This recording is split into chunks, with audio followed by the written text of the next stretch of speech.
नमस्कार, बुलेटिन में आपका स्वागत है और मैं हूं आपके साथ रितेश कुमार गौतम। मुख्यमंत्री पुष्कर सिंह धामी ने खटीमा में जनता के बीच जाकर समस्याएं सुनी। साथ ही आपको बता दें कि कंजाबाग तिराहे पर 213 फीट ऊंचे राष्ट्रीय ध्वज का भी लोकार्पण किया। साथ ही हंस फाउंडेशन और अन्य संगठनों के सहयोग से मोबाइल स्वास्थ्य सेवा वाहन को रवाना किया। उन्होंने पशुपतिनाथ मंदिर में पूजा अर्चना की और इसके अलावा घंटी चढ़ाई, जिसके बाद सीएम ने पवित्र स्थलों के संरक्षण और विकास के प्रति सरकार की प्रतिबद्धता को दोहराया। सीमाएं यहाँ पर शुरू होती हैं, यहाँ से ये सैनिक बाहुल्य क्षेत्र है और राष्ट्रभक्ति देशभक्ति यहाँ पर भरी हुई लोगों के अंदर, और ये हमेशा ये ध्वज हमें हमेशा याद करता रहे कि हमारे इस राष्ट्र ध्वज के लिए हमारे अनेक सेनानियों ने, बलिदानियों ने अपना बलिदान दिया है, तभी जाके हमको स्वतंत्रता मिली है। और हमारी नौजवान पीढ़ी युवाओं को हमेशा राष्ट्रभक्ति को, देशभक्ति प्रेरित करता रहे। और मैं सभी को सीमांत क्षेत्रवासियों को इस राष्ट्रीय ध्वज के लगने की सबको शुभकामनाएं। मुख्यमंत्री पुष्कर सिंह धामी ने करीब 2089.74 लाख की लागत से बनने वाली खटीमा मेलाघाट राज्य मार्ग 107 के पुनर्निर्माण का शिलान्यास कर दिया है। साथ ही 11.5 किलोमीटर लंबी सड़क का सुधार, ड्रेनेज, सड़क सुरक्षा, रोड साइनेज और इसमें सुधारीकरण भी शामिल है। ये आज खटीमा मेलाघाट मार्ग की इसका आज शिलान्यास हो गया है और इसके बन जाने का इस क्षेत्र में बहुत सुविधा होगी। और कुल मिलाकर ये 20 करोड़ रुपए की ये सड़क है, बड़ी धनराशि है। इसका गुणवत्तापूर्ण ठीक तरीके से हमारे नेशनल हाईवे वाले और जो भी सड़क निर्माण की हमारी कार्यदायी संस्था है, मैं कार्यदायी संस्था से भी कहूँगा कि इसको जो है बहुत गुणवत्तापूर्ण बनाएं, क्योंकि ये एक ऐसा मार्ग है जो हमारा भारत नेपाल सीमा को जोड़ता है। और हम हमेशा से इस बात के पक्षधर रहे हैं इस क्षेत्र में कि नेपाल के साथ हमारा रोटी बेटी का संबंध है, उनको भी इस सड़क से आगमन करना होता है। और अब इस दौरान सभी त्यौहार भी हमारे आ रहे हैं, दीपावली का त्यौहार आ रहा है, भैया दूज है, गोवर्धन पूजा है, छठ पूजा है, अनेक त्योहारों का ये मौसम है। इस बीच में अभी जनगैया का मेला भी होगा, कार्तिक पूर्णिमा के दिन से भारामल बाबा का भी बड़ा आयोजन वहाँ पर भी होता है। तो सब लोगों को इसी सड़क से आना जाना पड़ता है, इसलिए हमारा रहेगा कि भाई इसमें अच्छा किया जाए। खटीमा के मुख्य चौराहे से आबादी वाले 2 किलोमीटर के दोनों भागों को इस योजना में पहले ही रखा गया है कि इसको पक्का किया जाएगा। पानी से कटाव वाले में प्लम कंक्रीट की दीवार निर्माण करके कटाव रोका जाएगा। मार्ग पर आवश्यक साइनेज एवं बोर्ड भी लगाए जाएंगे और हमारे सभी जनप्रतिनिधिगण भी इसमें सहयोग करें, इस सड़क को बनाने में यथासंभव अपना योगदान दें। अन्य भी बहुत सारी योजनाएं हमारे पूरे क्षेत्र खटीमा के लिए चल रही हैं। आप सभी को पता है कि आज हमारा शिक्षा के क्षेत्र में खटीमा एक बड़ा हब बन चुका है। मुख्यमंत्री धामी का बयान लगातार सुर्खियों में है। सीएम ने कहा था कि प्रदेश में अर्बन नक्सल गैंग जिहादी माहौल बनाने की कोशिश कर रहा है, लेकिन सरकार इसे सफल होने नहीं देगी। वहीं उन्होंने राज्य की शांति और कानून व्यवस्था बनाए रखने का आश्वासन दिया था, जिसके बाद लगातार विपक्ष की प्रतिक्रियाएं सामने आ रही हैं। इस कड़ी में कांग्रेस प्रवक्ता गरिमा दसौनी ने बीजेपी की कार्यप्रणाली पर सवाल उठाए और कहा कि इतनी घटनाएं बीजेपी शासन के दौरान ही क्यों सामने आती हैं। धामी जी को कुछ नहीं सूझता। प्रचंड बहुमत की आपकी सरकार, ट्रिपल इंजन की आपकी सरकार, 47 विधायकों वाली आपकी सरकार, केंद्र में आपकी सरकार, और आपके पीछे हाथ धोकर जिहादी और नक्सली पड़ गए हैं। तो कहीं ना कहीं इसका मतलब आपकी कार्यप्रणाली ठीक नहीं है, आपका सरकारी और सूचना तंत्र ठीक नहीं है। ये सारे थूक जिहाद वाले, नकल जिहाद वाले, लैंड जिहाद, लव जिहाद वाले सारे आपके ही कार्यकाल में कैसे पैदा हो गए अचानक उत्तराखंड के अंदर? कभी आज से पहले, आपके कार्यकाल से पहले हमने नहीं देखा खाने में थूकते हुए किसी को, हमने नहीं देखा नकल जिहाद करते हुए किसी को।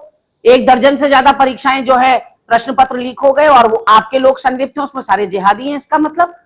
तो कहीं ना कहीं ये नक्सली आप कह किसको रहे हैं?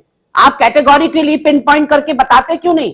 क्योंकि सबसे बड़ा तो आपके वहां ये बड़बोला जो सुबोध उनियाल है, जिसने पूर्व मुख्यमंत्री को गाली देने का काम किया है, इससे बड़ा और कौन होगा?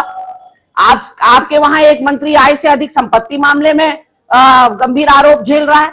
आपके वहां सैन्य धाम घोटाला हो रहा है, उद्यान घोटाला हो रहा है, भर्ती घोटाला हो रहा है, उस पर तो आप मौन साधे रहते हैं।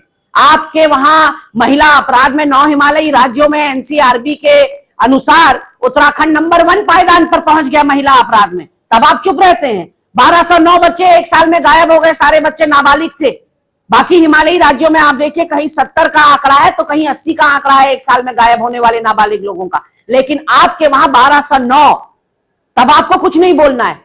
लेकिन अर्बन नक्सली और जिहादी इसके अलावा कान पक गए सुनकर, ना स्वास्थ्य सेवाओं पर कुछ बोलते हैं, ना शिक्षा पर कुछ बोलते हैं, ना सड़क पर कुछ बोलते हैं, ना कानून व्यवस्था पर कुछ बोलते हैं। आप हर वक्त आप जनता को भरमाने का प्रयास कर रहे हैं। चौखुटिया अल्मोड़ा में देखिए कैसा जनसैलाब उमड़ा हुआ है आपकी सरकार के खिलाफ। और धीरे धीरे 27 आने दीजिए, चुनाव का समय आने दीजिए, हर जिले में और हर तहसील में आपको यही मंजर देखने को मिलेगा जो चौखुटिया में देखने को मिला। उत्तराखंड में लोकायुक्त पद 2013 से खाली पड़ा है, जिसको लेकर कांग्रेस प्रदेश अध्यक्ष करण माहरा ने आरटीआई और लोकायुक्त मुद्दे पर सरकार को घेरा। आपको बता दें कि 640 से ज्यादा शिकायतें लंबित हैं, जबकि इस पर सुप्रीम कोर्ट और उच्च न्यायालय ने नियुक्ति की मांग की है, लेकिन कोई कार्रवाई नहीं की गई। इस पर बीजेपी का कहना है कि चयन प्रक्रिया जल्द शुरू होगी और जनता और प्रशासनिक निगरानी के लिए लोकायुक्त की नियुक्ति आवश्यक है। देखिए, देश में लोकपाल और राज्यों में लोकायुक्त, इसकी मांग को लेकर के अन्ना हजारे साहब ने जो आंदोलन चलाया था और पूरे देश में कांग्रेस को बदनाम करने की मुहिम में आरएसएस और भाजपा का साथ उन्होंने दिया था। मैं तो एक दिन यज्ञ करने वाला हूँ, हवन करने वाला हूँ कि वो प्रकट हो। अन्ना जी कहाँ चले गए? अगर वो इस धरती में जीवित है, अगर उनका शरीर है और उसमें आत्मा जीवित है, तो अन्ना को प्रकट होना चाहिए। उत्तराखंड में लोकायुक्त के और देश में लोकपाल के लिए उनको आकर के वैसा ही आंदोलन खड़ा करना चाहिए था जैसा उन्होंने यूपीए सरकार के जमाने में किया था। आज तो सरेआम पूरे देश के अंदर भ्रष्टाचार के मामले, अडानी, अंबानी और तमाम देश के अंदर पूरी देश की पूंजी जिस प्रकार से कुछ चंद परिवारों के हाथ में कैद कर दी है मोदी जी ने, कहाँ है? आत्मा मर गई अन्ना की। अन्ना कहाँ है? क्यों नहीं प्रकट होते? इस प्रदेश के अंदर ये तमाम जो अन्ना आंदोलन वाले लोग थे, खंडूरी जी मुख्यमंत्री थे, वो यहाँ आए थे और उनके साथ बैठ करके लोकायुक्त का बिल तैयार किया था। कहाँ है वो लोकायुक्त? कहाँ है लोकपाल? ये सब थोथी बातें हैं और केवल कांग्रेस को बदनाम करने के लिए एक गलत नैरेटिव सेट किया गया था अन्ना के द्वारा, और अन्ना के कंधे पे बंदूक आरएसएस और बीजेपी ने रखी थी। ये हमारा सीधा सीधा आरोप है। अगर इनकी आत्मा जीवित है, अन्ना की भी, भाजपा वालों की भी, आरएसएस वालों की भी, तो इनको उत्तराखंड में लोकायुक्त लाना चाहिए और देश में लोकपाल लाना चाहिए। देखिए, सरकार की मंशा बिल्कुल साफ है और आने वाले समय में आप देखेंगे कि लोकायुक्त भी यहाँ पर बनेगा और सरकार इस पर अपना काम कर रही है और हमारी जो कमेटी है वो इस पर कहीं ना कहीं काम कर रही है और इसमें बहुत सारी ऐसी चीज़ें हैं जिनको लेकर के हमें चलना है, क्योंकि सभी जनमानस को समान अधिकार के रूप में आना चाहिए। जो उनका शिकायत है उनका निवारण होना चाहिए। जितने भी हमारे पोर्टल बने हैं, माननीय मुख्यमंत्री जी उन पोर्टलों के माध्यम से सबकी समस्याओं का समाधान भी करते हैं और ये सारी चीज़ें भी हो जाए, क्योंकि सब अपनी अपनी एजेंसियों के हिसाब से काम करते हैं। तो मुझे लगता है कि इस पर भी हमें ज़्यादा बहस की आवश्यकता नहीं है और इस पर राजनीति भी नहीं होनी चाहिए। और बहुत जल्दी आपके सामने आएगा कि लोकायुक्त भी हमारा बनेगा। अल्मोड़ा के चौखुटिया क्षेत्र में स्वास्थ्य सेवाओं में बदहाली को लेकर लोगों का प्रदर्शन जारी है। इस कड़ी में बीजेपी प्रदेश प्रवक्ता विपिन कैंथोला ने कहा कि प्रदेश में चौमुखी विकास कगार पर है और मेडिकल कॉलेज निर्माण नर्सों की कमी पूरी की जा रही है। देखिए, स्वास्थ्य सुविधाओं के लिए जिस प्रकार से हमारी सरकार काम कर रही है, आपने देखा होगा कि जिस प्रकार से आज प्रदेश में चहुमुखी विकास हो रहा है, आप ये देखिए कि हर जिले में मेडिकल कॉलेज को लेकर के जिस प्रकार से हमारी सरकार काम कर रही है, हरिद्वार मेडिकल कॉलेज का निर्माण हो, पिथौरागढ़ में मेडिकल कॉलेज का निर्माण हो, अल्मोड़ा में मेडिकल कॉलेज का निर्माण हो, अन्य जगहों पर भी मेडिकल कॉलेज धीरे धीरे हमारी सरकार स्थापित करने जा रही और स्वास्थ्य सुविधाएं बेहतर हो। आपने देखा होगा कि स्वयं मेरे कोटद्वार शहर में बहुत सारे नर्सेस का अभाव था, उसको जो है पूरा करने का काम हमारी सरकार ने किया है। सारे हॉस्पिटल्स में नर्सें हों, डॉक्टर हों, इस पर हमारी सरकार काम कर रही है और निश्चित रूप से जो प्राथमिक स्वास्थ्य केंद्र हैं वहां पर भी बेहतर ढंग से स्वास्थ्य सुविधा हो, इस पर हमारी सरकारें काम कर रही है। उत्तराखंड में लगातार डेमोग्राफिक बदलाव दिखाई दे रहा है, जिसको लेकर सवाल उठ रहे हैं। उसके बाद से ही मुख्यमंत्री पुष्कर सिंह धामी ने भी इस पर संज्ञान लिया और प्रदेश की डेमोग्राफिक चेंज हो रही है कहा, और यहां पर अर्बन नक्सल गैंग की एंट्री हो गई है। इस पूरे मामले पर वक्फ बोर्ड के अध्यक्ष शादाब शम्स का कहना है कि प्रदेश में डेमोग्राफिक बदलाव हो रहे हैं, सीएम भी इसको लेकर बात कर रहे हैं। युवा मुख्यमंत्री लगातार इस बात को उठा रहे हैं कि उत्तराखंड के अंदर डेमोग्राफिक चेंज हो रहा है और माननीय गृह मंत्री जी का भी अभी एक बड़ा बयान आया है। उन्होंने भी कहा है कि देश के अंदर भी डेमोग्राफिक चेंज हो रहा है। तो हमारा मानना है कि जो बाहरी लोग हैं उनका किसी कीमत पर भी यहाँ कोई स्थान नहीं होना चाहिए। भाई आप आए हैं, कैसे आए हैं? आप बाहर देश से आए तो पासपोर्ट के थ्रू आते तो लीगल कहलाते। आप इलीगल तरीके से आए हैं, तारों के नीचे से आए हैं, तारों के ऊपर से आए हैं, छुप छुपा के आए हैं, सेटिंग गेटिंग से आए हैं, कुछ पॉलिटिकल पार्टियों के शेल्टर में आए हैं। आप कैसे आए हैं वो अलग बात, लेकिन आप आए तो आए, काम धंधा किया तो किया। अब आप मेरे देश की सरकारें भी आप तय करेंगे, तो ये तो नहीं होना चाहिए। हम सराय हैं क्या? हम कोई धर्मशाला है क्या कि बाहर के लोगों को हम अपने घर में अनुमति दे दें? और अनुमति दे दें काम करने की, रहने की, ये तो बात अलग है कि मानवता के आधार पे आपने अनुमति दे दी, लेकिन हमारी सरकारें भी वो तय करेंगे। ये किसी कीमत पर बर्दाश्त नहीं किया जाएगा। और मैं इस बात को लगातार कह रहा हूं, युवा मुख्यमंत्री भी इस बात को लगातार कह रहे हैं कि किसी कीमत पर भी जो बाहरी लोग हैं उनके लिए इस प्रदेश में और इस देश में कोई जगह नहीं है। आप कायदे से आइए और कायदे से अपने वतन जाइए, क्योंकि मैं एक मुसलमान हूं, मैं जानता हूं कितना बड़ा मुसलमान हो जाए। और मुसलमान जब अरब में हज करने के लिए जाता है, वहां अपनी इबादत के लिए जाता है, तो वहां से वहां रुक नहीं जाता, वहां टिक नहीं जाता, क्योंकि वहां के देश का अपना एनआरसी है, वहां के देश का national register of citizen charter है।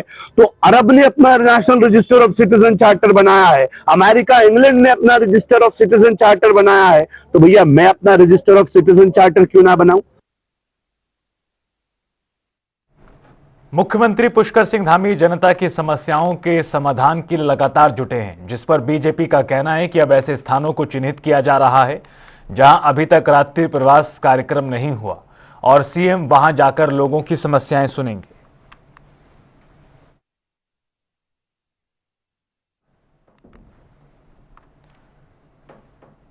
हल्द्वानी में प्रेस कॉन्फ्रेंस के दौरान कांग्रेस नेता ललित जोशी ने सर्किल रेट बढ़ोतरी को लेकर तीखी प्रतिक्रिया दी और कहा कि नई दरें जनता के लिए भारी महंगाई और रोटी कपड़ा मकान के सपनों पर संकट हैं, जबकि प्लाट की कीमत 1 लाख से बढ़कर 8 लाख रुपए होने के मध्यम वर्ग के लिए घर बनाना मुश्किल हो जाएगा।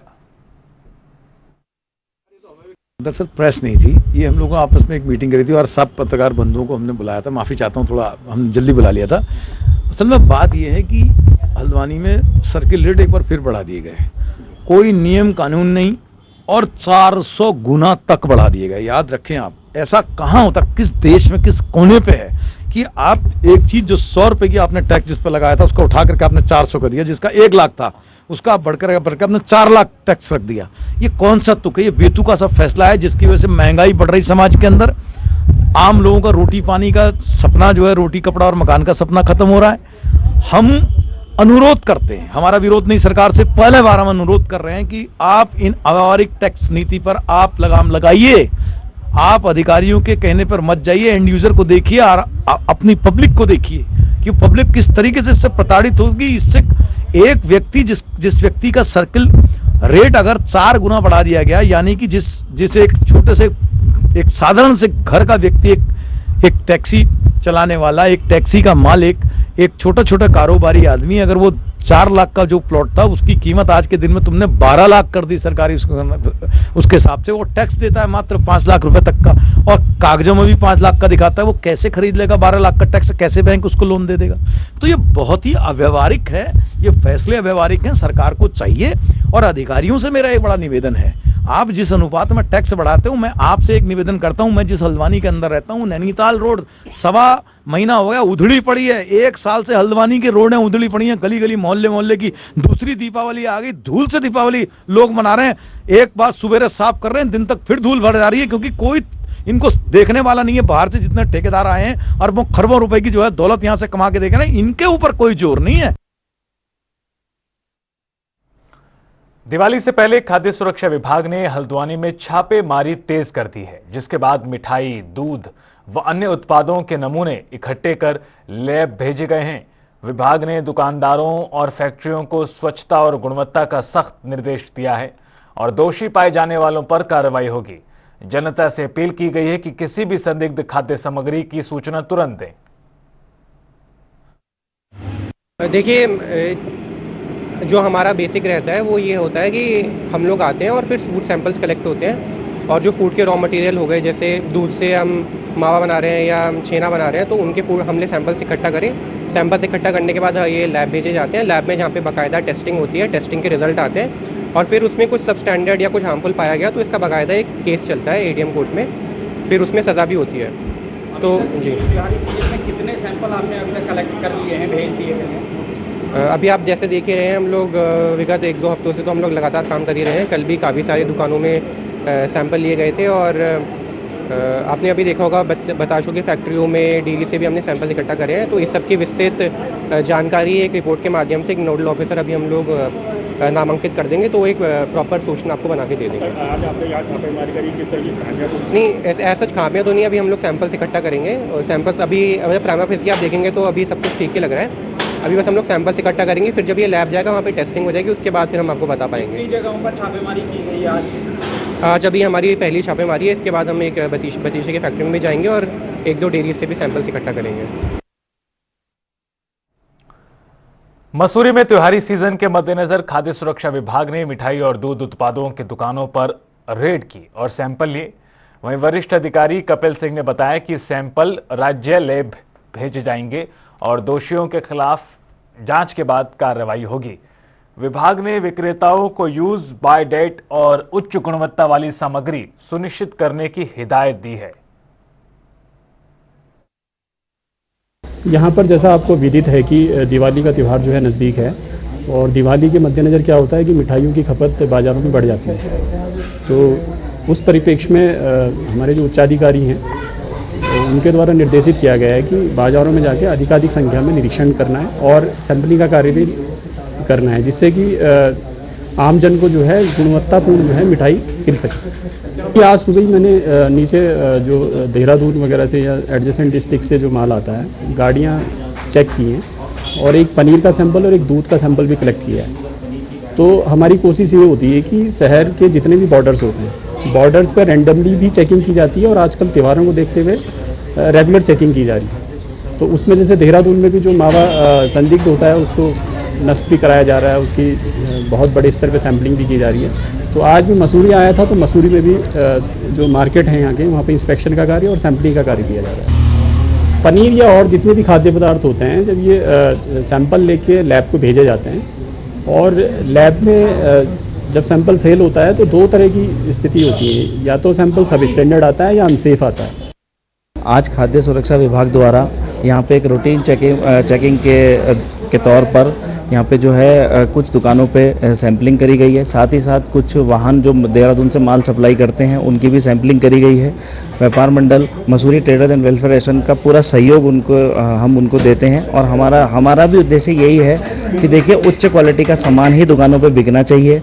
जो सामान हमारे दुकानदार ग्राहकों को दे रहे हैं वो उच्च क्वालिटी का होना चाहिए। इसी संदर्भ में हम अपने दुकानदारों से भी अपील करते हैं कि जो भी सामान रॉ मटेरियल वगैरह वो जो पीछे से ले रहे हैं वो भी जांच करके लें, ताकि जो अंतिम प्रोडक्ट जैसे मिठाई और अन्य चीज़ें जो बन रही हैं तो वो उच्च क्वालिटी की बने और ग्राहकों को अच्छा सामान मिले, जिनसे, क्योंकि देखिए उनकी भी सेहत का ख्याल रखना एक हमारे दुकानदार का भी दायित्व है कि इसके लिए हमारे सभी दुकानदारों को भी और खाद्य सुरक्षा विभाग तो सतर्क है ही, साथ साथ हम सभी को भी सतर्क होना पड़ेगा कि गुणवत्ताहीन जो मिठाइयाँ बाहर से आ रही हैं वो हम उसको यूज़ ना करें, उसको ना बेचें। और वैसे मसूरी में अधिकतम जो मिठाई की दुकानें हैं वो यहीं पे अपनी मिठाई बनाते हैं और यहाँ पे जो है आसपास गांव से भी दूध आता है और जगहों से भी आता है, तो उसी चीज़ों से गुणवत्ता का ध्यान रखते हुए ही यहाँ पे मिठाई बनाई जाती है।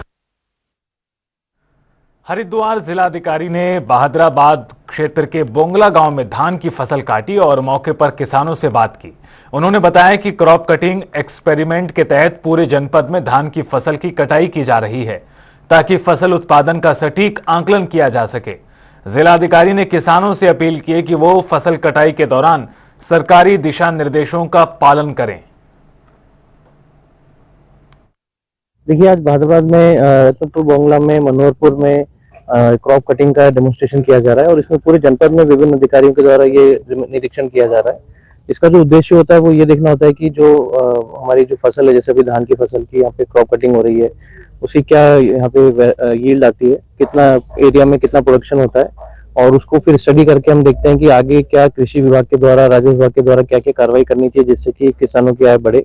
और साथ ही अगर किसानों की कोई समस्या है, जैसे कि सिंचाई से संबंधित कीटनाशक या पेस्टिसाइड या फर्टिलाइजर की कोई समस्या है, तो उसके बारे में चर्चा की जाती है और ये सारा डेटा पोर्टल पे अपलोड किया जाता है भारत सरकार के पोर्टल पे, और फिर उसके बाद आगे की योजनाएं उसी बेसिस पे बनाई जाती है। इसी पर्पज से ये क्रॉप कटिंग की जा रही है। सिर्फ हरिद्वार बहादुराबाद में नहीं, लक्सर, खानपुर सब जगह काम किया जा रहा है। जहाँ भी फसलों को नुकसान होगा वो इस डेटा में निकल के आएगा, क्योंकि जो हम फाइनल जो वैल्यू निकालेंगे कितना इसमें किलोग्राम धान निकला, तो जहाँ नुकसान होगा वहाँ उसका कम निकलेगा, जहाँ ज्यादा होगा, और कई जगह जहाँ सिंचाई नहीं हो पाई या ज्यादा पानी की वजह से बरान हुआ तो उसका भी नुकसान अगर हुआ है तो वो भी इसमें से निकल जाएगा। बाजपुर में बिना रजिस्ट्रेशन के स्कूल संचालित किए जाने का मामला सामने आया है। कुछ स्कूल अपनी मान्यता से अधिक कक्षाएं पढ़ा रहे हैं और अभिभावकों पर मनमाना दबाव बनाते हैं। जिला शिक्षा अधिकारी ने बताया कि ऐसे स्कूलों पर कड़ी कार्रवाई की जाएगी। बिना मानक और बिना रजिस्ट्रेशन दो मुद्दे हैं ये। कुछ लोग क्या करते हैं कि स्कूल खोल देते हैं और उसके लिए अप्लाई कर देते हैं, तो उसकी परीक्षण होता है और परीक्षण होने के बाद यदि मानक सही पाए जाते हैं तो उनको ऑनलाइन वहाँ पर सिंगल विंडो सिस्टम से हम मान्यता देते हैं, और अगर जिसकी मान्यता के मानक पूर्ण नहीं करते हैं तो उनकी मान्यता यहाँ से रिजेक्ट हो जाती है। ये तो इसकी एक तकनीकी पहलू है। दूसरा ये है कि खंड शिक्षा अधिकारी के माध्यम से भी हमारे स्पष्ट निर्देश हैं कि उनके विकास क्षेत्र में यदि कोई विद्यालय गैर मान्यता प्राप्त है या बिना मान्यता के चल रहा है तो तत्काल उन पर कार्रवाई, उनको बंद करवाने का नोटिस भेज दीजिएगा, और अगर वो नहीं मानते हैं तो उनके विरुद्ध जो विधि सम्मत कार्रवाई होती है उसको करवाने के निर्देश दिए गए हैं। फिलहाल इस बुलेटिन में इतना ही। आप देखते रहिए जनता टीवी।